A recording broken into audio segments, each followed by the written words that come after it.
জেলখানার খায় আর না খায় কোনো অসুবিধা নাই, দুনিয়াতে গোলামি করে যেতে পারলেই জান্নাতের অসংখ্য নিয়ামত আমাদের জন্য অপেক্ষমান, ঠিক কিনা?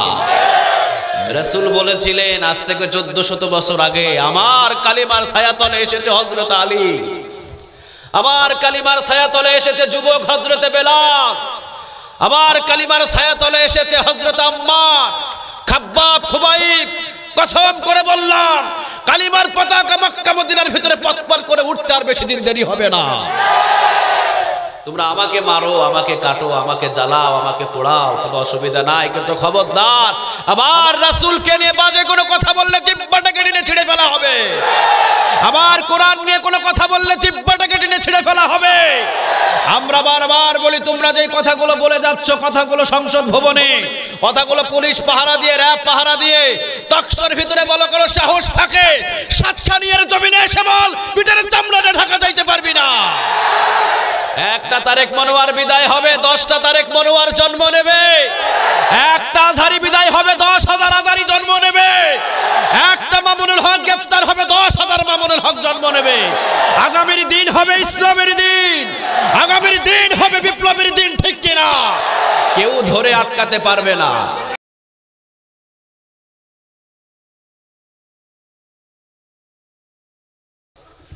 আসসালামু আলাইকুম ওয়া রাহমাতুল্লাহি তাআলা ওয়া বারাকাতুহু।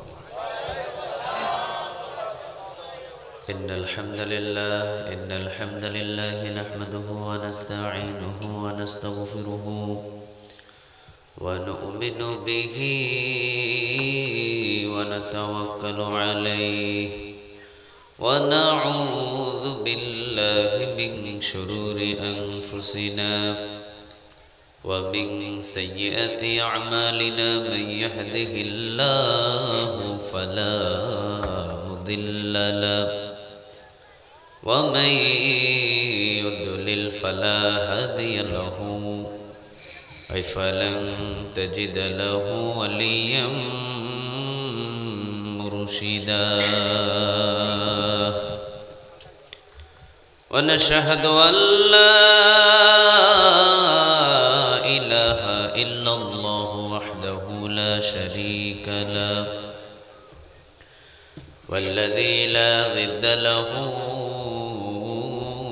ولا ند له لا مثل له ولا مثيل له لا وزير له ولا كفيل له لا شبه له ولا شبيح له لا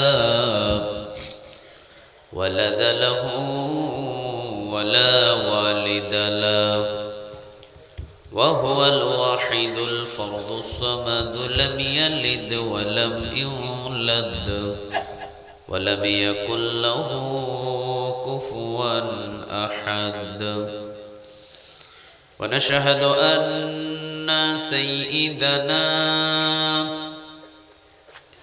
ونبينا وحبيبنا وبشيرنا ونذيرنا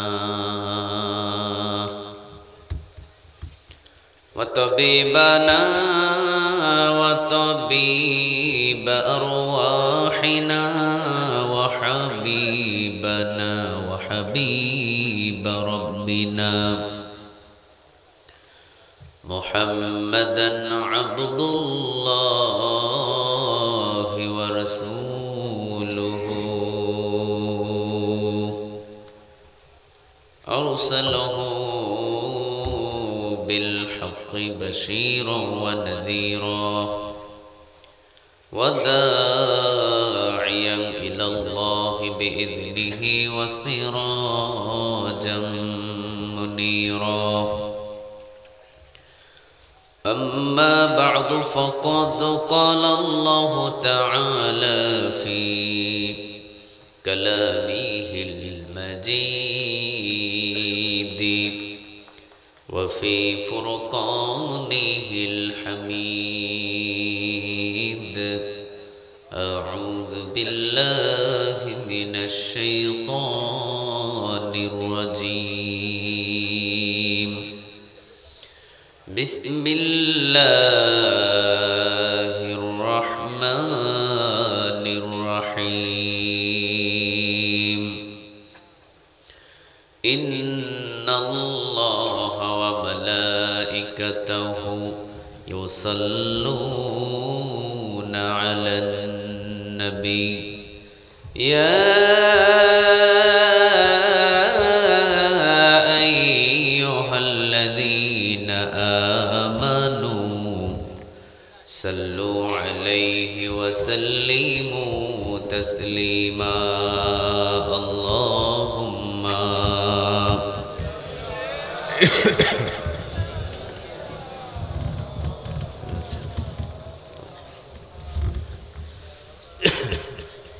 চা না স্টেজে চা اللهم صل على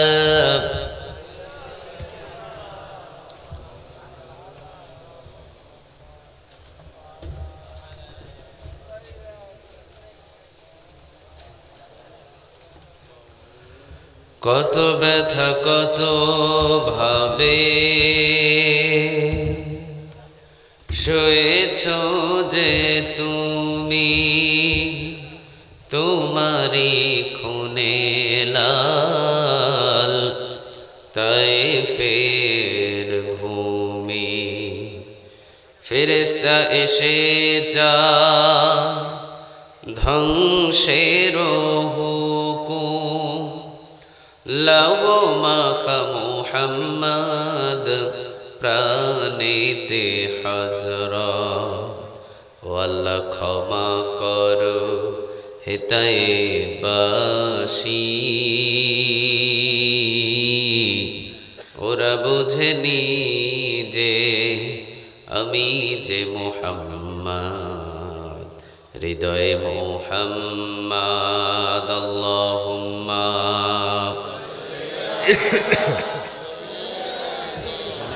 চার ব্যবস্থা করতে হবে মানে কণ্ঠের অবস্থা খুব খারাপ আমার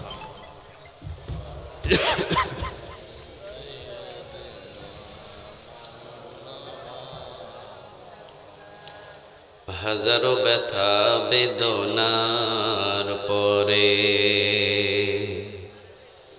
ফিরে আসনি তুমি আপন ঘরে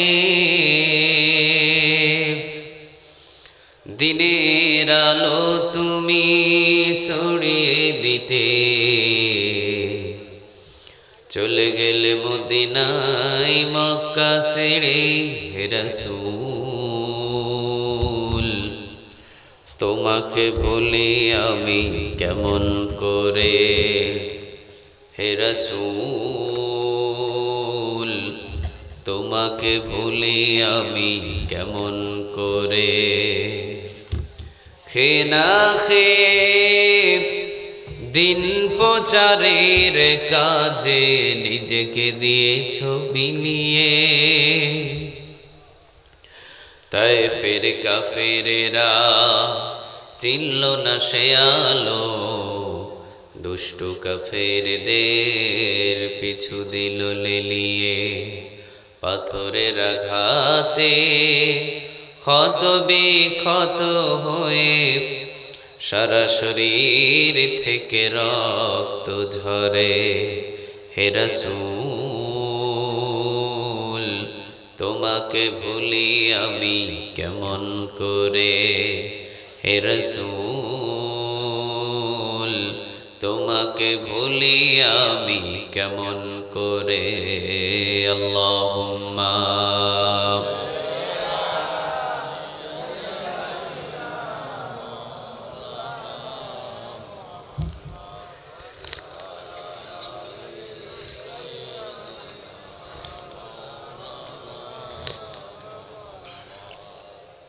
لا إله إلا الله لا إله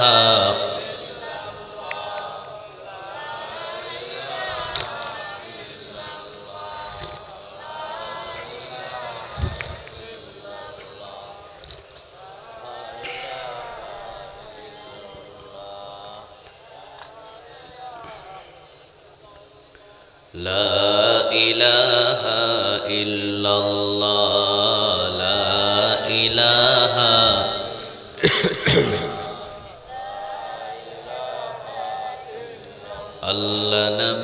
জিকির করবে যারা, আল্লাহর প্রিয় বান্দা তারা, আল্লাহর প্রিয় বান্দা যারা, জান্নাতে প্রবেশ করবে তারা। জোরে লা ইলাহা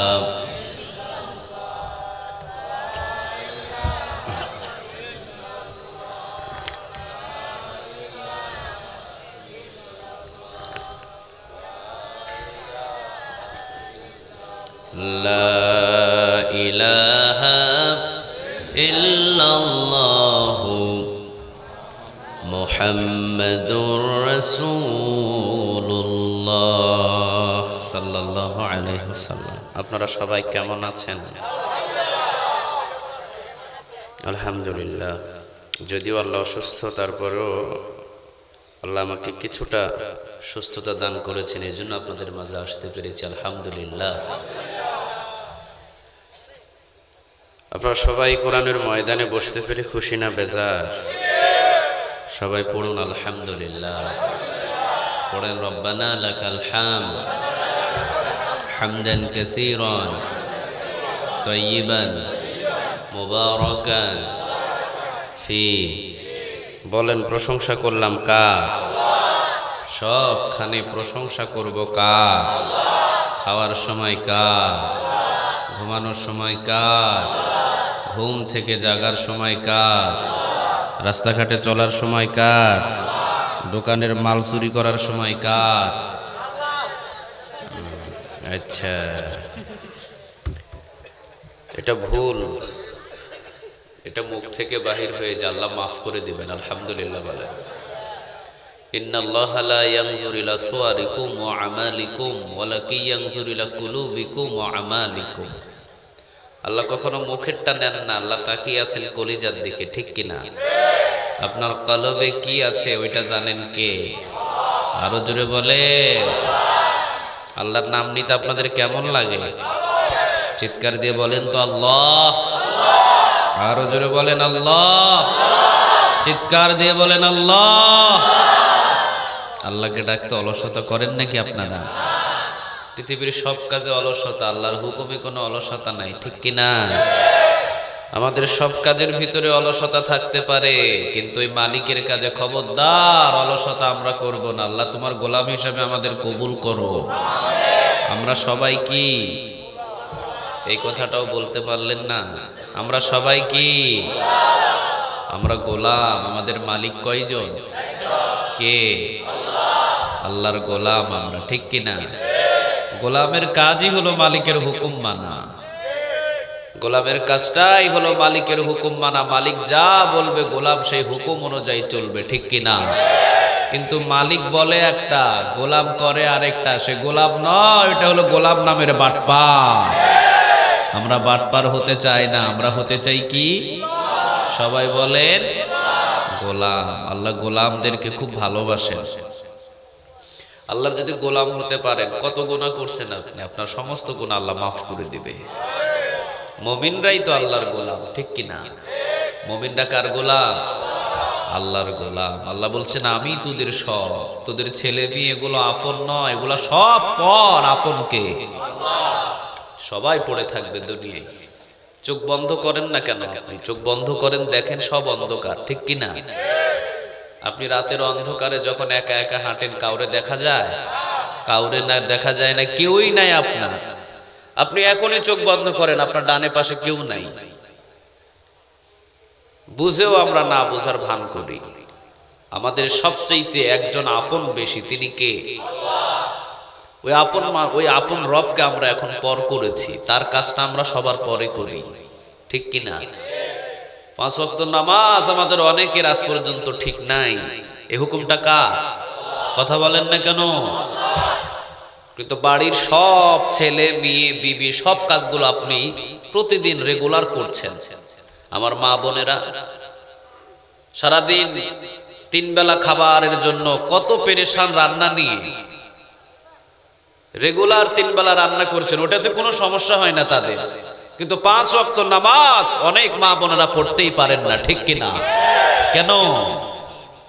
রান্নার কাজে আপনি এতটা গুরুত্ব দিচ্ছেন, আপনি আল্লাহর হুকুমে গুরুত্ব দিচ্ছেন না কেন? আপনি তো প্রতিদিনই 3 বেলা রান্না করেন। 3 বেলা রান্না করতে যত সময় লাগে 5 ওয়াক্ত নামাজ এত সময় লাগে না। কথা বলেন না কেন? আপনি যতদিন দোকানে সময় দেন, আড্ডা দেন, এতটুকু সময় 5 ওয়াক্ত নামাজেও লাগে না, ঠিক কিনা? আপনাদের প্রত্যেকটা মানুষের দোকানে আড্ডা থাকে অন্তত 5 ঘন্টা, সকাল বিকাল রাত মিলে। কয় ঘন্টা? 5 ওয়াক্ত নামাজে কয় ঘন্টা লাগে? 1.5 থেকে 2 ঘন্টা, সময়ও লাগে না, ঠিক কিনা? কেন? কয়দিন অবুঝ হয়ে থাকবেন? কতদিন এই নামাজটাকে ছেড়ে দিয়ে থাকবেন বলেন? সময়ের সাথে একটু তাল লাগা। 24টা ঘন্টায় নিয়ামতটা কার? এত সুন্দর 24 ঘন্টার যে হায়াত, সুস্থ ছিলেন, কার নিয়ামত? কি করলেন এই 24 ঘন্টা পেয়ে আপনি? সূর্য উঠলো, সূর্য ডুবলো, কয়বার আল্লাহরে ডাক দিলেন? কার গোলামি করলেন? কার পিছনে ঘুরলেন? শুধু নেতার পিছনে ঘুরলেন। নেতার পিছনে ঘোরা বন্ধ করেন, এখন ইমামের পিছনে ঘুরে লাভ হবে। নেতার পিছনে দাঁড়ানো বন্ধ করেন, মসজিদের ইমামের পিছনে দাঁড়ান। মুত্তাকি হিসাবে কবুল করবে কে? বহু ঘুরছেন, কোনো লাভ নাই। সময় পাইলে ধরবে, সময় শেষ ফুটবলের মতো লাথি মারে একবারে মাঠের মাঝখানে পাঠাবে। বন্ধ করেন এগুলো। এখন বোঝার শোনার সময় এসেছে আপনাদের। চোখ কান খোলা রাখেন, দেখেন কোন জায়গায় দাঁড়ালে নেক পাওয়া যায় আর কোন জায়গায় দাঁড়ালে আমলগুলো বরবাদ হয়ে যায়। একটু বুঝেন, কারণ বোঝার জন্য সে মেধা শক্তি দিয়েছেন কে? আরো জোরে বলে। সবই বুঝি আমরা, কোনটা 10 টাকা, কোনটা 5 টাকা, কোনটা পচা পটল, কোনটা ভালো পটল, কোনটা টাটকা পটল, সবই চিনি আমরা। কিন্তু আল্লাহর কাছে আসলেই না বুঝ, একেবারে কিছুই বুঝি না। আল্লাহ আমাদের পিছনের গুনাহগুলো আজকে তুমি মাফ করে দিও। মাফ করতে পারেন কে? আল্লাহর মতো দয়ালু কেউ আছে নাকি? নাই। আল্লাহ বলছেন আমি রহমান, আমি রহিম। কয়টা নাম? কথা বলেন। আর রহমান রহিম মালিক ইয়াউম। সবাই পড়েন না আপনারা? তার রহমান হলো ফিদ দুনিয়া। আল্লাহ বলছেন আমি রহমান, এটা হলো দুনিয়ার রহমান। আমি আমার রহমত কাফেরও পায়, নাস্তিকও পায়, আস্তিকও পায়, বেঈমানও পায়, মুনাফিক পায়, আবার মুমিনরাও পায়, ঠিক কিনা? আল্লাহ বলছেন রহিম, রহমানের পাশেই নাম রহিম। রহিম ফিল আখিরাহ, যারা দুনিয়াতে আমার গোলামি করেছে কিয়ামতের দিন আমি রহিমের দয়া পাবে শুধু তারাই। চিল্লায় বলেন আল্লাহু আকবার। কেমন দয়া? যাদের কপালটা কালো ছিল সেজদা দিয়ে, অজুর পানি লেগেছে, মাঘ মাস পৌষ মাসের শীতের রাত, একবার অজুর পানি দিয়ে, ঠান্ডা পানি দিয়ে ভয় করে নাই, অজু করে নামাজে দাঁড়িয়ে গেছে। আল্লাহ বলছেন ওদেরকে আমি রহিম, আমি মাফ করে দিব। সুবহানাল্লাহ বলে। ফিল আখিরাহ, দুনিয়াতে আল্লাহ রহমান, কিয়ামতের ময়দানে হবেন রহিম। শুধু বিশেষ দয়ালু হবেন মুমিনদের জন্য, মুত্তাকিদের জন্য, আল্লাহর গোলামদের জন্য, ঠিক কিনা? এই জন্য আপনারা একটু বুঝেন, বোঝার এখন সময় আমাদের এসেছে। আমরা সব কাজ করতে পারি, শুধু আমাদের কমতি থাকে একজনের গোলামি করার জন্য। কে? কথা বলেন না কেন? ওই আল্লাহর গোলামিতে গেলে আমরা পিস্টান মারি। আপনার ছেলের বদিল্লা, মেয়ের বদিল্লা, বিবির বদিল্লা, শ্বশুরের বদিল্লা, শাশুড়ির বদিল্লা, সবার বদিল্লা দেন আপনি। বদিল্লা মানে বুঝেন? কামলা। এটা কি বলে? কামলা বুঝেন? তো সবারই তো কামলা দিচ্ছেন আপনি। বাজারে বা আপনাদের এলাকা গরিব মানুষেরা ধনী মানুষের কাজ করে, ওটাকে কি বলেন আপনারা? কামলা বলেন। সবার তো কামলা দিচ্ছেন আপনি। কই কোনোদিন তো সমস্যা হয় নাই। কিন্তু আল্লাহর গোলামি, আল্লাহর কামলা দিতে এত প্রবলেম কোথায় আপনার? আজ থেকে আমরা এই মাহফিলে বসে নিয়ত করব, আমাদের যেগুলো কমতি আছে কমতিগুলো তাওবা করে আজ থেকে পূরণ করব। রাজি আছেন তো? কথা বলেন না। মানে সবাই দুর্বল হয়ে গেছে। মানে আজকে আসছি হুজুর কোন রকম মাহফিলে, এইভাবে ধরিয়েন না। এখান থেকে যাইতে পারলেও কিছু বাঁচে, কিন্তু হয়তোবা যাইতে পারতেছে না। ওই যে বিরিয়ানির টুকলা আছে, হ্যাঁ, আমি তো দেখছি, খাবার গেছিলাম, নিয়ে গেল আমাকে, দেখতেছি খালি প্যাকেট করতেছে। এগুলো ভালো কাজ, খাওয়ান, খাওয়ালে কমে না, বাড়ায়া দেন কে? আরো জোরে বলে। খাওয়ানো ভালো, আপনাদের জন্য ওইদিকে গরম গরম বিরিয়ানির প্যাকেট হচ্ছে, চিন্তা নাই, কোনো চিন্তা করবেন না, পাবেন, ওইটা নিয়ে কোনো চিন্তা নেই। একবারে নিরিবিলি বসেন, আমরা কোরআন থেকে কিছু কথা শুনবো, জীবনটা পরিবর্তন করব। রাজি আছেন তো? খাবার আজীবন থাকবে। আল্লাহ খাবার কোনো বান্দাকে কম খাওয়ান না। আপনি কি খান, আপনার চাইতে আবু জেহেল আরো বেশি খাইছে, ঠিক কিনা? আল্লাহ বলেন তোরা খা, কোনো অসুবিধা নাই, কিন্তু খাওয়ার পর আলহামদুলিল্লাহ বল, আমি খুশি হয়ে যাব। কিন্তু খাওয়ার পরে আপনি কি বলেন? লবণ একটু কম, ঝাল হয়েছে বেশি। এইগুলার জন্য এখন অনেক ছেলেরা বিয়ের অনুষ্ঠানই করেন, আপনাদের জন্য। এত ভুল ধরেন কেন আপনারা? এই জন্য খাওয়া দাওয়া কমে গেছে আপনাদের। যা খাইছেন কি পড়বেন? কথা বলেন না কেন, কি পড়বেন? আলহামদুলিল্লাহ বলেন। আল্লাহ বলেন আমি মাফ করে দিব। সুবহানাল্লাহ বলবেন না? সারা জীবনে আপনি কতগুলো পানি খরচ করেছেন, আল্লাহ যদি ওই পানির হিসাবটা নেয় আপনি দিতে পারবেন? কথা বলেন, দিতে পারবেন? পারবেন না। আল্লাহ বলেন তোরা খালি পড় আলহামদুলিল্লাহ, আমি মাফ করে দিব। তা আমরা সবাই এখানে বসেছি, অন্য কোনো চিন্তা নাই আমাদের। আমাদের এখন শুধু সামনের দিকে লক্ষ্য, আমরা জীবনটা পরিবর্তন আজ থেকে করে ফেলবো ইনশাআল্লাহ। মাহফিলের আগের দিনে বেনামাজি, পরের দিনও বেনামাজি, এই মাহফিল দিয়ে কোনো লাভ হলো? কথা বলেন না কেন? মাহফিলের আগের দিন ছিলেন আপনি বেনামাজি, মাহফিলের পরের দিন একজন যদি খালি নামাজি হয়ে যায়, এই মাহফিলটা কামিয়াব। আলহামদুলিল্লাহ বলেন। এই মাহফিলটা আল্লাহ কবুল করুক। এই যুবকেরা কত সুন্দর করে আঞ্জাম দিয়েছেন, অনেক মুরব্বীও আছে, আল্লাহ তাদেরকে মাফ করে দিক। ষষ্ঠতম এই মাহফিল, এই মাহফিলটা আল্লাহ কিয়ামত পর্যন্ত জারি রাখুক, আমরা বলি আমিন। আমরা যারা বসেছি শেষ পর্যন্ত বসে থাকবো ইনশাআল্লাহ। আজকে তো বলবেনই ইনশাআল্লাহ, কারণ আজকে যাওয়ার কোনো সুযোগ নাই। যেই দিন মসজিদে জিলাপি আছে ওই দিন মুসল্লির ভিড়াভিড়ি, আর যেই দিন জিলাপি নাই সেই দিন 2 রাকাত পড়ে সবাই মারে দৌড়, ঠিক না? আজকে যেহেতু বিরিয়ানির প্যাকেট আছে, মোনাজাত করার পরেও এখানে বসে থাকবেন, এটা আমি ভালোভাবেই জানি। এই জন্য আজকে আমিও ছাড়বো না কম সহজে। রাতের 2টা, রাতের কয়টা? 2টা। আব্দুল গফুর তিনি হলেন মাহফিলের একটা সভাপতি, অনেক বিশাল বড় আয়োজন করেন, কিন্তু কোনো খাবারের আয়োজন করেন না। বল্টু মিয়া ছিল একবারে চাটুক পেটুক, খাবারের জন্য খুব পাগল ছিল। ও বলল, সভাপতি সাহেব আপনি একটা গরু জবাই করে বিরিয়ানির আয়োজন করেন, দেখেন কত মানুষ হয় মাহফিলে। সভাপতি সাহেব চিন্তা করলেন এটাও ভালো কথা, গরু একটা বিশাল বড় ষাঁড় জবাই করলেন, বিরিয়ানির আয়োজন করলেন। প্রধান বক্তা উঠেছে, কোনো শ্রোতা নাই। এলাকার সব মানুষ জানে যে একটা গরু জবাই হয়েছে, কিন্তু বিরিয়ানি দিবে রাতের কয়টার পরে? 12টার পর। কয়টা? মানে মোনাজাত যখন প্রধান মেহমান শেষ করবে তখন বিরিয়ানির প্যাকেট দেওয়া শুরু করবে। বল্টু মিয়াও খুব চালাক, বল্টু মিয়ার কথা সারা রাত ওয়াজকে শুনবে। আমি গিয়ে একটু ঘুমাই, আর আমার তো একবারে মসজিদ মাদ্রাসার মাহফিলের পাশে আমার ঘর, মাইক তো একটা আমার বাড়ির দিকে লাগানো আছে, আমি একটু ঘুমাই। যখনই বিরিয়ানি দেওয়া শুরু হবে টুপ করে উঠে এসে বাস বসে যাব। আমি লাইনে বসে গেলেই তো আমি পেয়ে যাব। ঘুমিয়ে গেছে বল্টু, একবারে কম্বলটা নাকের টগায় দিয়ে ঘুমিয়ে গেছে।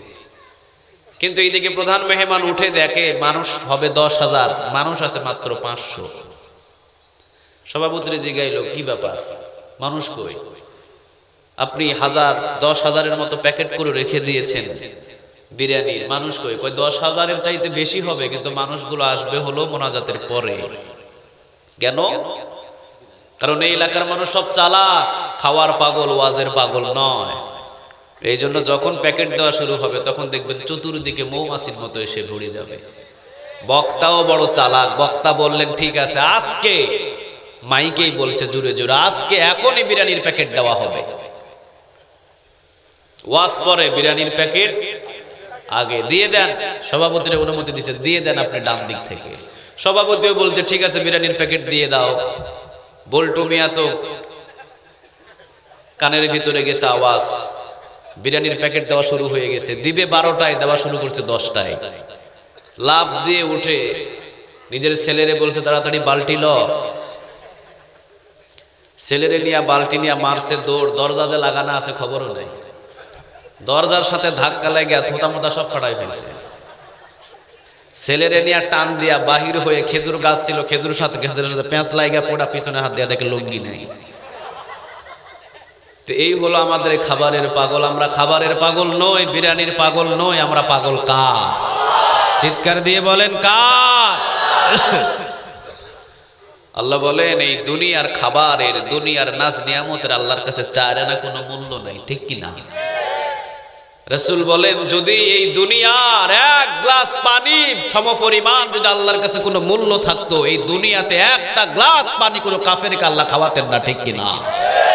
কিন্তু আল্লাহ বলছেন কি, একটা মাছির ভাঙা একটা ডানার আল্লাহর কাছে যে মূল্য আছে, এই দুনিয়ার সেই মূল্য নাই।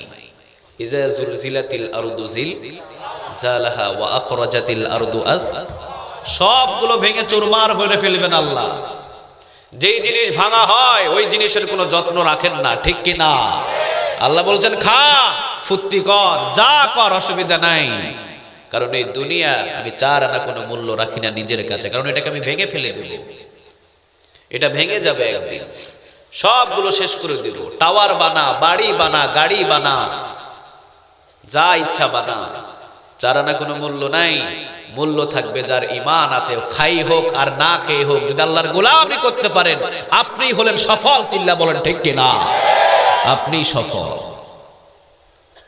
রাসূল সাল্লাল্লাহু আলাইহি ওয়াসাল্লামের কাছে সাহাবীরা আসলেন, বসলেন রাসূলের সামনে, হিসাব বিকাশের জন্য বসলেন। রাসূল আমার বুঝে আসে না, আমরা কালিমা পড়লাম, ইয়ানুদ দিলাম, জিহাদের ময়দানে গেলাম, যুদ্ধের ময়দানে রক্ত দিলাম, সব কিছু আমরা করলাম আল্লাহর জন্য, অথচ আমরা ব্যবসা ধরলেই কালো ধোয়া মারে। আবু জেহেল ধরে মাটি হয়ে যায় সোনা, আর আমরা যদি ব্যবসা ধরি কালো ধোয়া মারে, 2 দিনে ব্যবসা বন্ধ হয়ে যায়, লাভ নাই, লোকসান আর লোকসান। আমাদের ছেলে জন্ম নিলে ছেলেগুলো মারা যায়, মেয়েগুলো অসুস্থ হয়, বিবিরা অসুস্থ হয়, আর আবু জেহেলের ছেলে মেয়ে এক একটা বাঘের মতো, কোনো অসুস্থই নাই তাদের। আমরা মোটা চালের ভাতটাও পাই না, আর আবু জেহেল প্রতিদিন চিকন চালের ভাত খায়। আমরা একটা উঠে করে যাইতে পারি না, আবু জেহেল সব চাইতে দামি উঠে করে সওয়ারি করে। তাদেরকে এত নিয়ামত দিল, আমরা কি করছি? আমরা আল্লাহর গোলাম না? আমাদেরকে দেয় না কেন? রাসূল সাল্লাল্লাহু আলাইহি ওয়াসাল্লাম বললেন, সাহাবীরা হিসাব এখনই তোমাদেরকে বুঝিয়ে দেব। আলহামদুলিল্লাহ। স্বর্ণমুখী একটা সুই, স্বর্ণমুখী একটা সুই যদি তুমি সাগরে ডুবিয়ে দাও, আর সাগর থেকে যখনই স্বর্ণমুখী সুইটা উঠাবা, স্বর্ণমুখী সুইয়ের আগায় পানি থাকবে কয় ফোঁটা? কথা বলেন, কয় ফোঁটা? 1 ফোঁটা পানি থাকবে। আমার গলাটা আজকে ভাঙা, আপনাদের বুঝতে কষ্ট হচ্ছে? কষ্ট হচ্ছে? রাসূল সাল্লাল্লাহু আলাইহি ওয়াসাল্লাম বললেন, সাগরের মধ্যখানে একটা স্বর্ণমুখী সুই যদি চুবিয়ে দাও, ডুবিয়ে দাও, স্বর্ণমুখী সুইটা তোলার পরে স্বর্ণমুখী সুইয়ের আগায় পানি থাকবে 1 ফোঁটা, আর সমস্ত সাগরের পানি থাকবে নিচে। স্বর্ণমুখী সুইয়ের আগায় 1 ফোঁটা পানি, ওইটা হলো দুনিয়ার নিয়ামত। আর সাগরের যতগুলো পানি, সমস্ত পানি হলো আখিরাতের নিয়ামত। দুনিয়ার 1 ফোঁটা পানি সমতুল্য নিয়ামত হলো আবু জেহেলের জন্যে, আর সাগরের যতগুলো পানি আছে, ওই পানি পরিমাণ যতগুলো নিয়ামত আছে, সব নিয়ামত তোমাদের মুমিনদের জন্য রেখে দিয়েছেন কে? সুবহানাল্লাহ বলবেন না? এখন বলেন, আমরা যদি জেলখানারও ভাত খাই কোনো প্রবলেম আছে? কথা বলেন। জেলখানার খায় আর না খায় কোনো অসুবিধা নাই, দুনিয়াতে গোলামি করে যেতে পারলেই জান্নাতের অসংখ্য নিয়ামত আমাদের জন্য অপেক্ষমান, ঠিক কিনা? মুমিনরা তো দুনিয়ার কোনো নিয়ামত চায় না, তারা চায় আখিরাতের নিয়ামত, যার শুরু আছে শেষ। কথা বলেন না কেন?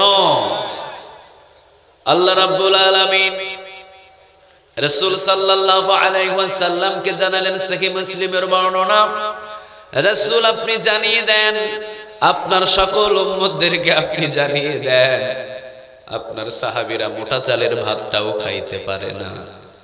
আপনার সাহাবীদের সন্তান হলে আমি আল্লাহ সাথে সাথেই তাদেরকে নিয়ে নিই, আপনার সাহাবীরা মোটা চালের ভাতের একবেলা খাইলে দুবেলা খাবারের কোনো ব্যবস্থা থাকে না। শুধু তাই নয়, আপনি নিজেও তো দিনের পর দিন যায়, কোনো খাবারের ব্যবস্থা হয় না। আপনি একজন নবী, তবে যেমন তেমন নবী না, সমস্ত নবীদের নবী, ঠিক না ঠিক? আপনি এমন নবী, ইমামুল মুরসালিন, ইমামুল মুত্তাকিন, খাতামুন নবিয়্যিন। আমি এমন নবী আপনাকে বানিয়েছি, আদম আলাইহিস সালামের সময়ও যদি আমি আপনাকে পাঠাতাম, আদম আলাইহিস সালাম আপনার উম্মত হয়ে যেত। সুবহানাল্লাহ নাই? ঈসা আলাইহিস সালাম জীবিত থাকাকালীন যদি আপনাকে আমি পাঠাতাম, ঈসা আলাইহিস সালাম আপনার উপরে ঈমান আনতো, ঠিক না ঠিক? ইউসুফ আলাইহিস সালামের জামানায় যদি আমি আপনাকে পাঠাতাম, ইউসুফ আলাইহিস সালাম আপনার প্রতি ঈমান আনতো। ও নবী, এত জবরদস্ত নবী আমি আপনাকে বানিয়েছি, আপনাকে আমি উপাধি দিয়েছি হাবিবুল্লাহ। সুবহানাল্লাহ বলেন। যে উপাধিগুলো আমি কাউরে দিই নাই, দুইজন নবীর জন্য উপাধি দিয়েছেন কে? আরো জোরে বলেন তো দেখি কে? একজন হলেন খলিলুল্লাহ, ইব্রাহিম আলাইহিস সালাম। যাদেরকে যত বেশি পরীক্ষা করে তাদেরকে তত বেশি ভালোবাসেন কে? ইব্রাহিম আলাইহিস সালামকে কিন্তু পরীক্ষা আল্লাহ রাব্বুল আলামিন কম করেন নাই। একের পর এক পরীক্ষা করেছেন ইব্রাহিম আলাইহিস সালামকে। আগুনের ভিতরে ফেলে দেওয়া হলো। আগুনের ভিতরে ফেলে দেওয়ার সাথে সাথেই সবাই এসে, ফেরেশতাগুলো এসে ইব্রাহিম আলাইহিস সালামরে বললেন, ইব্রাহিম অনুমতি দাও, আমি বাতাসের ফেরেশতা, আমি আগুনের ফেরেশতা, আমি পানির ফেরেশতা। আপনি শুধু অনুমতি দিলেই হবে, সমস্ত আগুনগুলো নিভে যাবে। ইব্রাহিম আলাইহিস সালাম বললেন, তোমরা যার হুকুম মতো এসেছো, তোমাদেরকে কেন এই কাজগুলো করতে হবে? আমি যার গোলামি করি ওই মালিক কি আমারে দেখে না? আরে তোমরা আসছো কেন? আমি যার গোলামি করি মালিক আমারে দেখে না যে তার পয়গম্বর বিপদে পড়ে আছে? তোমাদের কাছে চাইবো কেন? আল্লাহ রাব্বুল আলামিনের কাছে চাইলেন, আল্লাহ রাব্বুল আলামিন অনুমতি দিলেন। খবরদার, আগুন কয়েকদিনের জন্য একেবারে ঠান্ডা হয়ে যা, তবে খবরদার একবারে বেশি ঠান্ডাও হোস না, নাতিশিকা গরম, একবারে ঠান্ডা এবং গরম কুলকুল হয়ে যা। আর হাতের যে রশি বাঁধা আছে আমার পয়গম্বরের হাতের রশিটা জ্বালিয়ে দে। সুবহানাল্লাহ বলবেন না? আগুন ইব্রাহিম আলাইহিস সালামের হাতের রশিটা জ্বালিয়ে দিলেন, পায়ের রশিটা জ্বালিয়ে দিলেন। ইব্রাহিম আলাইহিস সালামের পশম পর্যন্ত আগুন জ্বালাতে পারলেন না। আগুন হুকুম মানে কার? ইন্নামা আমরুহু ইযা আরাদা শাইআন আন ইয়াকুলা লাহু কুন ফায়াকুন। সুবহানাল্লাহ বলেন।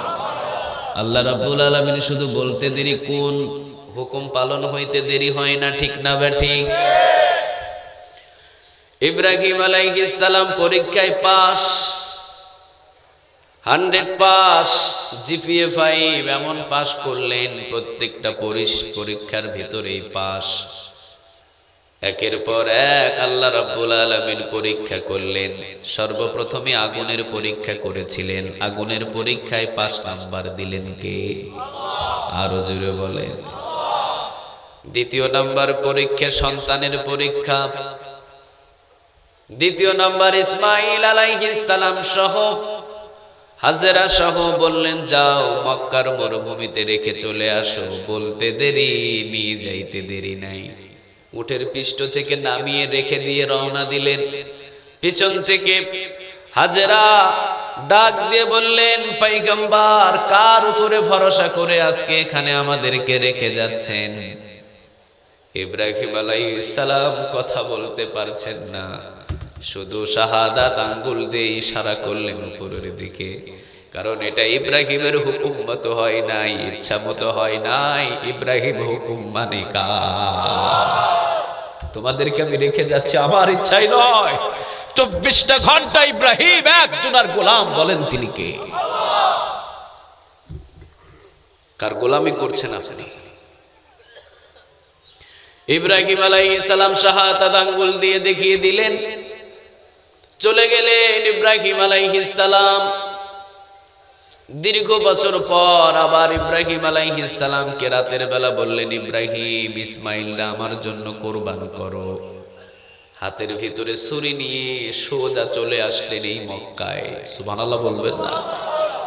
গোলামি তো এইরকম হওয়া দরকার, কারণ আল্লাহর গোলামি যত কঠোর হয় তত বেশি ভালোবাসা পাওয়া যায় কার? আরো জোরে বলেন কার? ইব্রাহিম আলাইহিস সালাম তিনি হাতের ভিতরে ছুরি নিলেন। তিনি মক্কা এসে ছুরি ব্যবস্থা করবেন তা না, তিনি যেখানে দাওয়াতি অবস্থায় ছিলেন ওই জায়গা থেকে একটা ছুরি কমর করে নিয়ে এসেছে। সুবহানাল্লাহ নাই? মক্কা এসে ছুরি পাবে কিনা, ছুরির জন্য কোরবান নাও করা থাকতে পারে, ঠিক কিনা? এই ব্যবস্থা নয়। ইব্রাহিম আলাইহিস সালাম যেখানে ছিলেন দাওয়াতি অবস্থায়, যেখান থেকে আল্লাহ তাকে হুকুম দিলেন ওই জায়গায় একটা ছুরি ব্যবস্থা করলেন আগে। সুবহানাল্লাহ বলেন? ওখানেই নিয়ত করে ফেলেছেন। রওনা দিয়ে আসলেন।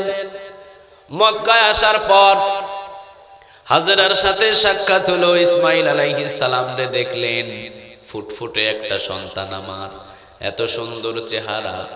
ইসমাইল আলাইহিস সালামকে লম্বা ঘটনা নিয়ে গেলেন, বর্ণনা করলেন, আব্বু আমি তো এসেছি তোমাকে কুরবানি দেওয়ার জন্যে, আমি তোমাকে কোরবানি করতে চাই। কোরবানিটা হলো স্বয়ং আল্লাহর হুকুম, আল্লাহকে রাজি খুশি করার জন্যে। আল্লাহ চেয়েছে তোমাকে, এই জন্য আমি তোমাকে কোরবান করতে চাই। ইব্রাহিম আলাইহিস সালামের কথা অনুযায়ী ইসমাইল আলাইহিস সালাম কোনো আওয়াজও করলেন না। আমরা হলে মারতাম দৌড়, ঠিক না বে ঠিক? দৌড় মারতেন না? কোথায় যে দৌড় মারতেন, পাও তো খুঁজে পাওয়া যাইত না আপনার দৌড়ের ছুটে। আবার আমরা হলে প্রশ্ন করতাম, ছোট্টবেলা রেখে গিয়েছেন আপনি মক্কায়, কোন জায়গা থেকে এসে বলছেন আপনি আমাকে কোরবান দিয়ে দিবেন? আমার মা আমাকে লালিত পালিত করেছেন, আপনি হঠাৎ করে এসে বলছেন আপনি কোরবানি দিবেন, এটা কোনো কথা? প্রশ্ন করতাম এইভাবে, কিন্তু ইসমাইল আলাইহিস সালাম বললেন না, বাবা ধৈর্যশীলদের ভিতরে আমাকে পেয়ে যাবেন। আল্লাহ রাব্বুল আলামিন আপনাকে যা হুকুম দিয়েছেন হুকুম অনুযায়ী কাজ করেন। ইসমাইল আলাইহিস সালাম বিন্দু পরিমাণও এখান থেকে নড়াচড়া করবে না। নিয়ে যাওয়া হলো দূরে। শয়তান বাধা দিলেন, পাথর মারলেন, যেটা এখনো হাজী সাহেবেরা মারে, ঠিক না বে ঠিক? পাথর মারলেন, নিয়ে গেলেন উঁচু একটা জায়গায়। ইব্রাহিম আলাইহিস সালাম বললেন, ইসমাইল বাবা এখানেই করে ফেলি কুরবানি, আর দূরে যাওয়ার দরকার নাই। ইসমাইল আলাইহিস সালাম বললেন, বাবা আমার হাত আর পা শক্ত করে বেঁধে নাও, শক্ত করে বেঁধে নাও। আর আমার যে জামাটা থাকবে আপনি যখন আমাকে জবহ করবেন, জবহ করার পরে রক্ত মাখানো একটা জামা আমার পরনে আছে, এই জামাটা নিয়ে আমার মাকে দিও, কারণ আমার মাকে মা বলে ডাকার মতো কেউ আর দুনিয়ায় থাকলো না। আমার মাকে ওই জামাটা দিয়ে দিও, আর বলো ইসমাইলের জামাটা রাখো, ইসমাইল দুনিয়ায় নাই। তোমার ইসমাইল আল্লাহর কাছে চলে গেছে, কথাটুকু বলে দিও আমার মাকে, আমার মা যেন কোনো চিন্তিত না থাকে। ইসমাইল আলাইহিস সালামের হাত দুইটা পিছনের সামনে বা পিছনের দিকে বাঁধলেন, পা দুইটা বাঁধলেন। একটু পরে যখন ছুরি চালাবেন, ইসমাইল আলাইহিস সালাম বললেন, বাবা আমার হাতের রশি পায়ের রশি দুইটাই খুলে দাও। ইব্রাহিম আলাইহিস সালাম বললেন, বাবা একবার বলো বাঁধার জন্যে, আবার বলো খোলার জন্যে, কিছুই বুঝলাম না। ইব্রাহিম আলাইহিস সালামের কথা অনুযায়ী ইসমাইল আলাইহিস সালাম বললেন, বাবা আপনি আমাকে হাত আর পা শক্ত করে বেঁধে কুরবানি করবেন। কিয়ামতের ময়দানে লক্ষাধিক নবী এবং রাসূলদের সামনে যদি আপনাকে প্রশ্ন করা হয়, ইব্রাহিম ইসমাইলকে কিভাবে কুরবানি করেছিলে?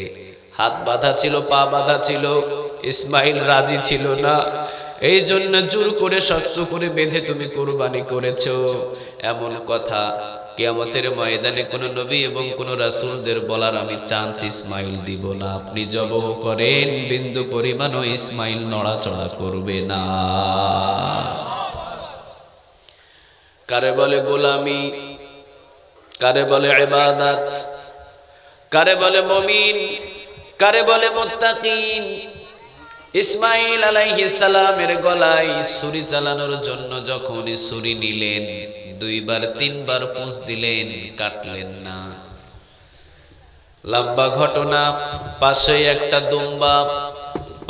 একটা দুম্বা হাজির। আল্লাহ রাব্বুল আলামিন ওহী নাজিল করে দিলেন, ইব্রাহিম যেটা পরীক্ষা করতে চেয়েছিলাম পরীক্ষায় পাশ করেছো ইব্রাহিম। ইসমাইল রে কুরবানি দিতে নয়, শুধু আমি তোমাকে পরীক্ষা করেছি, তোমার পাশে যে দুম্বা আছে দুম্বা কুরবানি করো। তুমি পরীক্ষায় 100% পাস। সমস্ত পরীক্ষায় পাশ হওয়ার পরে আল্লাহ বললেন, ইব্রাহিম তোমাকে একটা উপাধি দিই। কি উপাধি? ইব্রাহিম তোমাকে আমি আমার বন্ধু বানায়া নিলাম। সুবহানাল্লাহ বলবেন না? তোমারে উপাধি দিলাম খলিলুল্লাহ। ইব্রাহিম খলিল অর্থ বন্ধু, আমি আল্লাহ তোমারে বন্ধু বানালাম। আলহামদুলিল্লাহ বলেন। যাকে যত পরীক্ষা করে তাকে তত বেশি ভালোবাসেন কে? আরো জোরে বলা যায় না কে? ইব্রাহিম আলাইহিস সালাম রে একজন উপাধি দিলেন আল্লাহ, তাকে দিলেন খলিলুল্লাহ। আর আমাদের রাসূলকেও উপাধি দিয়েছেন, তিনি হলেন হাবিবুল্লাহ। সুবহানাল্লাহ। তাহলে কয়জন নবীকে উপাধি দিলেন? আরো জোরে বলেন কয়জন? অন্য বর্ণনা এসেছে 3 জন নবীকে উপাধি দিয়েছেন, তবে সহিহ বর্ণনা অনুযায়ী 2 জন নবী আল্লাহর কাছ থেকে উপাধি পেয়েছেন। একজন হলেন খলিলুল্লাহ, আরেকজন হলেন হাবিবুল্লাহ। ঠিক কি না? স্পেশালি বন্ধু হিসাবে কয়জন পেয়েছে উপাধি? সবাই বলে। এই 2 জন নবী অসংখ্য পরীক্ষার সম্মুখীন। ঠিক না বে ঠিক? একটা হলেন বাবা, আরেকটা হলেন সন্তান। ইব্রাহিম আলাইহিস সালামের দোয়ার ফসলই হলো এই আমার রাসূল। সুবহানাল্লাহ বলেন। ইসমাইল আলাইহিস সালামের বংশ থেকে আমার রাসূলকে পাঠালেন কে? রাসূলকে উপাধি দিলেন হাবিবুল্লাহ। খলিল অর্থ বন্ধু, হাবিব অর্থ বন্ধু। 2 জনকে আল্লাহ বন্ধু বানালেন। তবে খলিল অর্থ এমন বন্ধু যে বন্ধু আল্লাহর জন্য সমস্ত কাজ করবে। আর হাবিব হলো এমন বন্ধু যে হাবিবের জন্য স্বয়ং কাজ করবেন কে?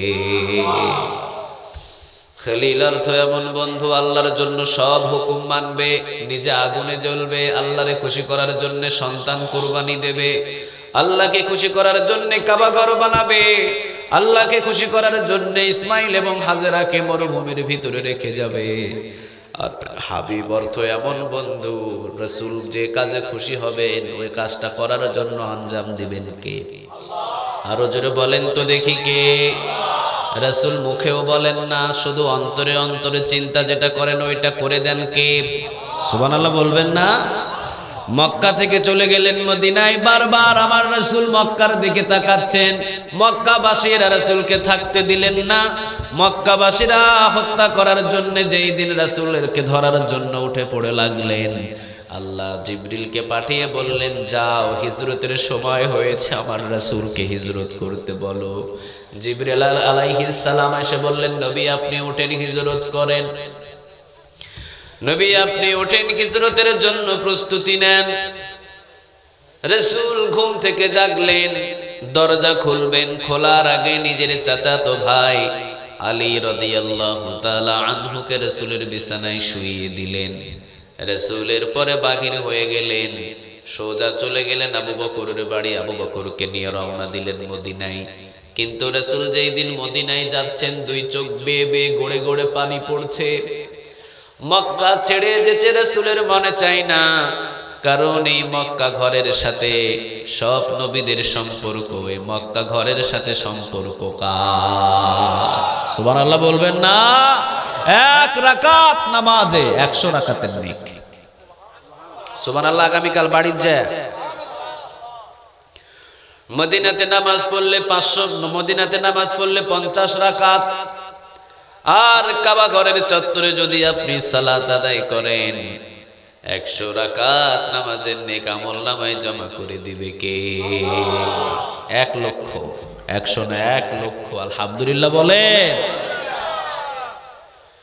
এত সম্মানিত জায়গা রাসূল যেই দিন মক্কা ছেড়ে চলে যাচ্ছেন মদিনায়, দুই চোখ বেয়ে বেয়ে টপ টপ করে পানি পড়ছেন। আল্লাহ রাব্বুল আলামিন বললেন, যে মক্কাবাসী আপনারে থাকতে দিল না, যান আমি মদিনায়, আপনি এখন নামাজ পড়বেন, মক্কার দিকে ফিরে না, আপনি বাইতুল মুকাদ্দাসের দিকে ফিরে নামাজ পড়লেন। রাসূলকে অনুমতি দিলেন আল্লাহ, আপনি কাবার দিকে ফিরে নামাজ পড়তে পারবেন না, আপনি এখন বাইতুল মুকাদ্দাসের দিকে ফিরে নামাজ পড়েন। কিবলাটাকে ঘোরানো হলো, কিবলাটা ঘুরিয়ে দিলেন কে? আরো জোরে বলেন। আল্লাহ কিবলা ঘুরিয়ে দিলেন, কিন্তু রাসূল কাবা ঘরকে বেশি ভালোবাসেন। বাইতুল মুকাদ্দাসের দিকে ফিরে নামাজ পড়তে রাসূলের মনে চায় না, চাই শুধু কাবার দিকে ফিরে নামাজ পড়তে। জোহরের 2 রাকাত নামাজ রাসূল শুরু করলেন, জোহরের 4 রাকাত নামাজ রাসূল শুরু করলেন। 2 রাকাতে রাসূল বসলেন, সাহাবীরা পিছনে। রাসূল 2 রাকাত শেষ করে দাঁড়ালেন, একবার আসমানের দিকে তাকায়, আবার রাসূল নামাজের ভিতরেই বিদ্যমান। রাসূলের ভিতরে চিন্তা জাগলো, এমন যদি একটা আয়াত আসতো, আয়াতটা যদি এরকম হতো, আল্লাহ আমাকে এখন থেকে কাবা ঘরের দিকে নামাজ পড়ার অনুমতি দিয়েছে, আমি রাসূল অনেক খুশি হতাম। কিন্তু 2 হাত তুলেন না, মোনাজাত করেন না, রাসূল আল্লাহর কাছে ফরিয়াদ করেন নাই, শুধু নামাজের ভিতরে 2-3 বার আসমানের দিকে তাকিয়েছেন আর অন্তরে অন্তরে একটু চিন্তা করেছেন। সাথে সাথে আয়াতটা নাজিল করে দিয়েছেন কে? قد نرى تقلب وجهك في السماء فلنولينك قبلة ترضاها। ও নবী, আপনার অন্তরের খবর আমি ভালোভাবেই বুঝি। নবী গো, আপনি চান কাবার দিকে ফিরে নামাজ পড়ার জন্য, জোহরের বাকি 2 রাকাত আজ থেকে কাবার দিকে ফিরে আদায় করা শুরু করে দেন। সুবহানাল্লাহ নাই? এই জন্য হাবিবুল্লাহ তিনি এমন রাসূল, আমার রাসূল যা মনে চায় মনে অনুযায়ী কাজটা করে দেন কে? ওই রাসূলকে দিনের পর দিন খাবার নাই, রাসূল দিনের পর দিন কোনো খাবার খান নাই। রাসূল সাল্লাল্লাহু আলাইহি ওয়াসাল্লাম মসজিদে নববীতে বসা, একটু পরেই আবু বকর আসলেন, একটু পরে ওমর আসলেন, কয়েকজন সাহাবী আসলেন। একের পর এক সাহাবীদেরকে জিজ্ঞাসা করলেন, তুমি কেন এসেছো? সাহাবীরা বললেন, মসজিদে নববীতে এসেছি এই জন্য, কারণ রাসূলের দরবারে যদি কোনো হাদিয়া আসে খাবার খাবো। 2-3 দিন যায় কোনো চুলায় বাতি জ্বলে না, 2-3 দিন গেল কোনো খাবারের আয়োজন হলো না, ব্যবস্থা হলো না। সব সাহাবীদের একই পরিস্থিতি।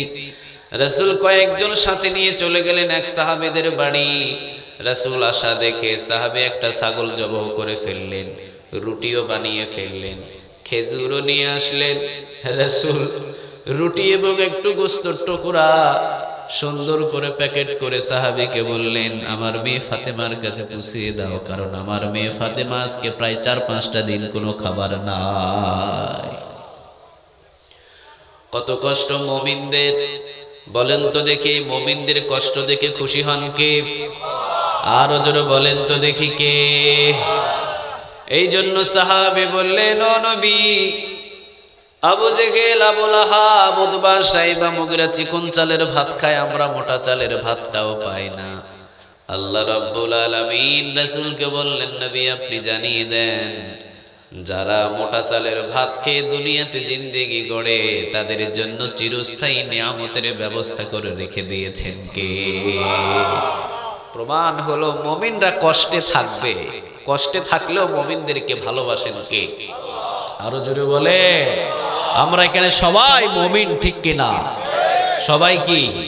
কথা বলেন না কেন? মুমিনদের জন্যই আল্লাহ জান্নাতের ব্যবস্থা করে রেখে দিয়েছেন, আলহামদুলিল্লাহ বলেন। তাহলে এতক্ষণ বুঝলাম মুমিনদের কষ্ট কম না বেশি? আরো জোরে বলেন, কম না বেশি? মুমিন জেলখানার ভাত খাইলে কষ্টে থাকলেও মুমিনদেরকে ভালোবাসেন কে? আসুন আমরা কোরআন থেকে আলোচনা শুনি। কোরআনের ভিতরে সূরা আছে কয়টা? এই কোরআনের ভিতরে সূরা আছে কয়টা? ওটা লাগবে 100। প্রথম সূরার নাম কি বলেন? আরো জোরে বলেন। জানেন তো সবাই?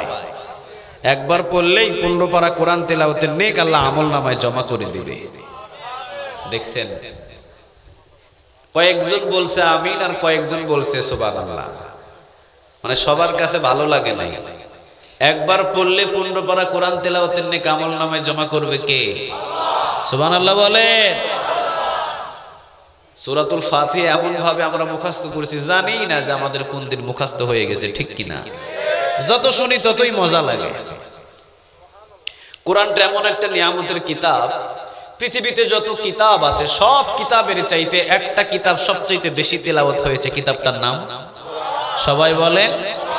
যত পঠিত হয়েছে এই কিতাবটা, পৃথিবীর আর কোনো কিতাব নাই যে এতবার পঠিত হয়েছে, ঠিক কিনা? আবার এই কোরআনটা এতটা ছাপানো হয়েছে, অন্য কোনো কিতাব কি এরকম ছাপানো হয়েছে? কথা বলেন, হয়েছে? হয় নাই। কোরআনটার ভিতরে আরেকটা মধু কি জানেন? যতই শুনি ততই মজা লাগে, যত শুনি ততই কি লাগে?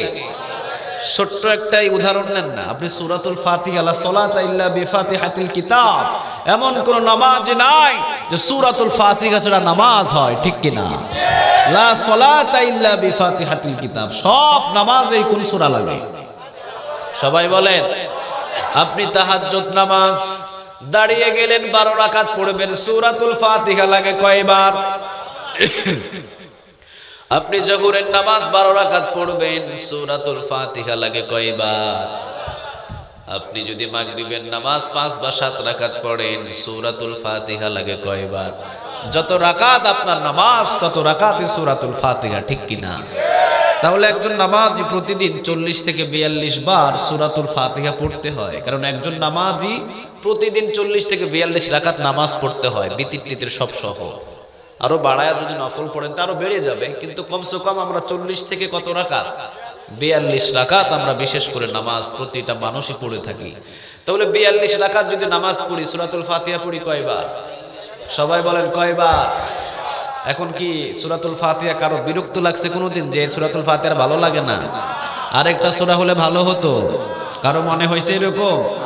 আগামী বছর হবে, 10 বছর পরে হবে, 50 বছর পরে হবে। কিন্তু বাংলাদেশের ভিতরে তো ভাইরাল কিছু গানও ছিল এক সময়, যখন আমরা অনেক ছোট ছিলাম, দেখতাম মাইকে মাইকে বাজতো। অনেকে আমাদের প্রশ্ন করবেন, হুজুর গান শুনলো কিভাবে? হুজুর আবার গান মুখস্থ করলো কিভাবে? আরে ভাই, মুখস্থ এক কলিও পারবো না, কিন্তু হয়তো উদাহরণ দিতে পারবো। কিন্তু মেধা বুদ্ধি তো আমাদের একেবারে কমাও না। একটা আওয়াজ কান দিয়ে শুনলে ওইটা একবারে মগজে পর্যন্ত ঢুকে যায়, ঠিক কিনা? হুজুরদের এলেম, হুজুরদের যে আমল এবং এলেম, আমি এলেমের কথা বলছি, যে মেধা শক্তি একেবারে কম মনে করেন না। 6-7 বছরের ছোট্ট ছোট্ট বাচ্চাগুলো 30 পারা কোরআন মুখস্থ করে, এর চাইতে ব্রেনিয়ান্ট শিক্ষক, এর চাইতে ব্রেনিয়ান্ট ছাত্র সারা ওয়ার্ল্ডের ভিতর আর নাই, চিল্লা বলো ঠিক কিনা? এরাই হলো সবচাইতে ব্রেনিয়ান্ট। এদের মাথার শক্তি, ব্রেনটার শক্তি সবচাইতে বেশি। 7 থেকে 6 বছর পুরা কোরআন মুখস্থ করে রেখে দিয়ে 15 জন 20 জন সারা ওয়ার্ল্ডের ভিতরে আন্তর্জাতিক মানের শিক্ষকগুলো এক জায়গায় এক বৈঠকে বসে, চতুর্দিক থেকে প্রশ্ন করে, থাকে একজন মাত্র হাফেজ, চতুর্দিক থেকে প্রশ্ন করতেছে, এর ধরে আটকাতেই পারে না। আলহামদুলিল্লাহ বলেন। কি মেধারে ভাই এটা! তা আপনাদের মতো তো ওই পড়ে পড়ে পদ্মর মতো কবিতার মতো মুখস্থ করা লাগে না আমাদের। একবার একটু নজর করলে, একবার একটু কান দিয়ে শুনলে অনেক কিছু মুখস্থ হয়ে যায়। বাংলাদেশের ভিতরে একটা গান, আমরা তখন একেবারে যে বড় ছিলাম তাও না, কুমিল্লার একটা ছেলে গান একটা গিয়েছিল মনে হয়, ওফিয়া ওফিয়া তুমি কোথায়। মনে আছে আপনাদের? এটা অনেক আগে। গানটার কলি কি ছিল? ওই যে কয় মনে নাই, ওফিয়া ওফিয়া তুমি। সব জায়গায় বেজেছিল এই গানটা। বাসে বলেন, টাকে বলেন, খালে বলেন, বিলে বলেন, রোডে বলেন, ঘাটে বলেন, বাজারে বলেন, এমনকি টয়লেটও বাজত। এখন কি ওই গানের জনপ্রিয়তা আছে? কেউ কি শোনে ওই গান? মাত্র 2 থেকে 3 বছর পর গানের জনপ্রিয়তা শেষ, যৌবনকাল শেষ, বৃদ্ধকাল শেষ, এরপরে একের পর এক যাইতে যাইতে দাফন হয়ে গেল গানটা। এই গানটা এখন আর এখন করা যে ছেলে ফেলে এরা জানেই না, ঠিক কিনা? কবরও নাই ওই গানের। আরেকটা কিছুদিন পরে আমাদের সংসদ ভবনের এখনো রানিং এমপি যিনি গিয়েছিলেন এক সময় ফেটে যায় ছিঁড়ে যায়, তালি দেওয়ার কোনো বুদ্ধি নাই, জোড়া দেওয়া যাবে না, খালি ফাটতেই থাকবে ছিঁড়তেই থাকবে তার গান শুনলে। তে ফেটে যায় ছিঁড়ে যায় খুব ভাইরাল হলো, এখন কি আছে ওই গানের জনপ্রিয়তা? কথা বলেন না কেন, আছে? সূরাতুল ফাতিহাটা কি এমন 2-3-4 বার একটা গান শুনলে আর ভালো লাগে না, গান ওইটা আর ভালো লাগে না, আবার নতুন করে আরেকটা আপডেট যখন হয় তখন নতুন করে ওইগুলা ভালো লাগে, ঠিক কিনা? 2-4 বার শুনলে আর ভালো লাগে না। সূরাতুল ফাতিহা প্রতিদিন একটা নামাজি 40 থেকে 42 বার তেলাওয়াত করতে হয়। বরং সূরাতুল ফাতিহার এমন কোনোদিন আমাদের মনে হলো না আর ভালো লাগে না, সূরা নাজিল করলে মনে হয় ভালো হতো না, বরং যতই সূরাতুল ফাতিহা পড়ি ততই সূরাতুল ফাতিহার দিন দিন যৌবনকাল বাড়তে থাকে, ঠিক কিনা? ততই মজা লাগে, শুধু পড়তেই ভালো লাগে। কোনোদিন মনে হলো না 1400 বছর হলো নাজিল হলো, আরো যদি 14,000 বছরও সামনে আসে সূরাতুল ফাতিহার দিন দিন যৌবনকাল বাড়াবেন কে? আরো জোরে চিৎকার করে বলেন কে? কোরআনটাও ঠিক একই রকম। কোরআনটা মনে করতেছেন আপনারা যে মনে রকম একটু ধাপা চাপা দিয়ে বাইন্ডিং করে বাক্সর ভিতরে ভরে রাখাতেই পারলেই ভালো। এটাতে ভরে রাখার কিতাব না তো, যত ভরবেন এটা একদিক দিয়ে ভরবেন আরেক দিক দিয়ে বাইর হয়ে যাবে, ঠিক কিনা?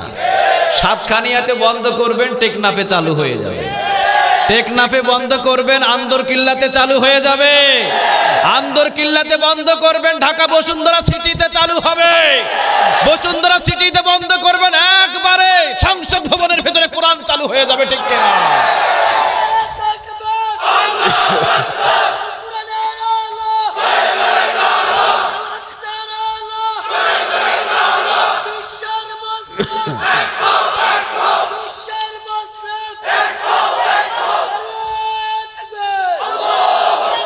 এই কিতাবটা ধরে রাখার মতো কোনো কিতাব না। আপনারা কেউ এটা গামছা দিয়ে বাইন্দা কোনোদিন আটকাইতে পারবেন না, ঠিক কিনা?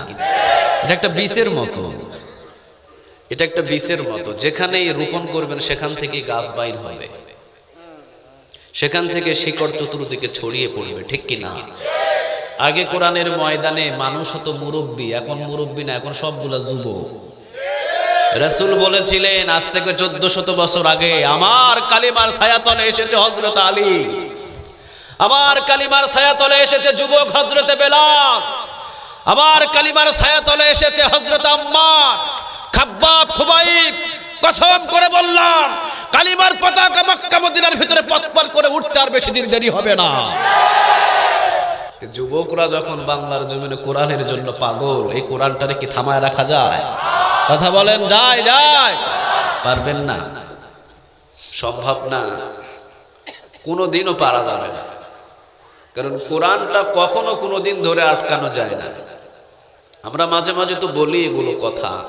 এই যে কিছুক্ষণ আগে খুব সুন্দর একটা সঙ্গীত গাইছিলেন শিল্পী আপু সাদেক নোমান, ভালোই কথাগুলো মিলাইছে। কেমনে মিলাইছে আমি চিন্তা করলাম, এটা মিলাইছে কেমনে? একবার উপস্থিত কথাগুলো বলছে, টাকলা মাকলা সব বইলা উল্টা ফেলছে, ভালোই লাগছে। কিন্তু কথাটা হলো যে কথাগুলো সে বলছে আলহামদুলিল্লাহ অনেক ভালো কথা। আমি দোয়া করি তার জন্য, জাতিকে আরো ভালো কিছু সে দিতে পারে, তার মেধা শক্তি আল্লাহ আরো বৃদ্ধি করে দিক। আমরা উচিত কথা তো জায়গা মতো বলতে পারি না, বিদায় বাংলাদেশের এই পরিস্থিতি, ঠিক কিনা? উচিত জবাব আমরা কেউ দিতে পারি না, কথাগুলো আমরা বলতে পারি না। সত্য কথা বলতে গেলে আমাদের অনেক সময় বিপদ চেপে আসে। সবাই যদি এক বাক্যে আমরা ময়দানে নেমে সত্য কথার একটা স্লোগান দিতাম, বাংলার জমিন থেকে পালানোর মতো কোনো জায়গা নাস্তিকেরা খুঁজে পেত না।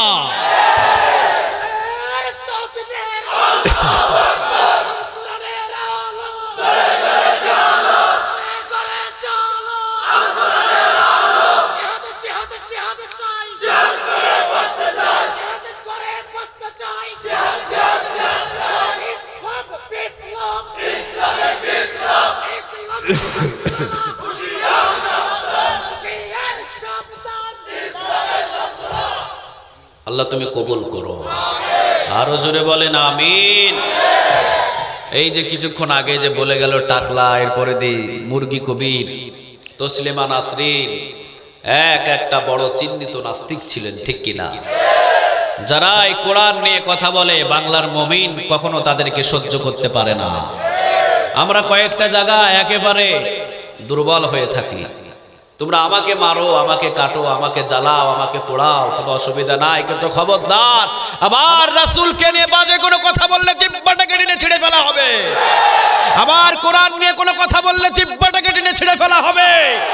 আমরা বারবার বলি, তোমরা যে কথাগুলো বলে যাচ্ছ, কথাগুলো সংসদ ভবনে, কথাগুলো পুলিশ পাহারা দিয়ে, র‍্যাব পাহারা দিয়ে, টকশোর ভিতরে বলো, কোনো সাহস থাকে সাতখানিয়ার জমিনে এসে বল, পিঠের চামড়াটা ঢাকা যাইতে পারবি না।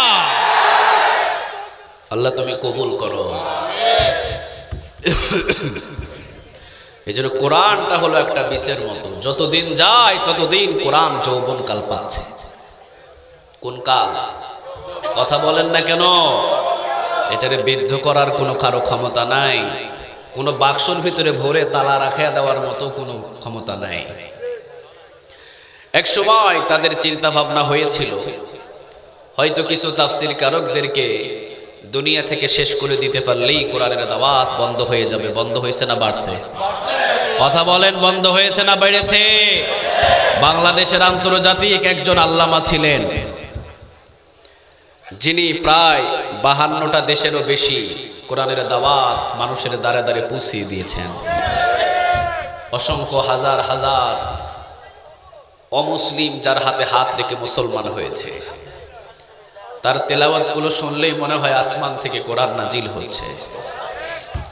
যার ওয়াজগুলো এখনো পর্যন্ত কোনো সিডি ক্যাসেট অথবা কোনো ক্যাসেট অথবা কোনো মোবাইলে বাজলে অসংখ্য মানুষের চোখের কোনা পানিতে ভিজে যায়। এত সুন্দর তার কথার ভিতরে তাসির, তার তাফসীরগুলো শুনতেই মনে চায়। একটার পর একটা কথা বলেন, মনে হয় যে তার প্রতিটা কথা এতদিন পর্যন্ত শুনছে, এরপরও নতুন নতুন লাগে, ঠিক কিনা? এই ধরনের একজন দামি আল্লাহর একজন খাস গোলাম, তাকেও রাখা হলো। মনে করা হলো মনে হয় আন্তর্জাতিক যে প্রোগ্রামগুলো, সেই প্রোগ্রামগুলো লাখো জনতা ঝড়ো হাওয়া বয়ে যেত, যে প্রোগ্রামগুলো তো ওগুলো বন্ধ হয়ে যাবে। বন্ধ হয় নাই, বাড়িয়েছেন কে? আরো জোরে বলেন কে? বন্ধ হবে না। এক আল্লামা বিদায় হবে তো 10টা আল্লামা সাইদ আল্লাহ জন্ম দেবে। একটা তারেক মনোয়ার বিদায় হবে, 10টা তারেক মনোয়ার জন্ম নেবে। একটা আজহারি বিদায় হবে, 10,000 আজহারি জন্ম নেবে। একটা মামুনুল হক গ্রেফতার হবে, 10,000 মামুনুল হক জন্ম নেবে। আগামীর দিন হবে ইসলামের দিন, আগামীর দিন হবে বিপ্লবের দিন, ঠিক কিনা? কেউ ধরে আটকাতে পারবে না।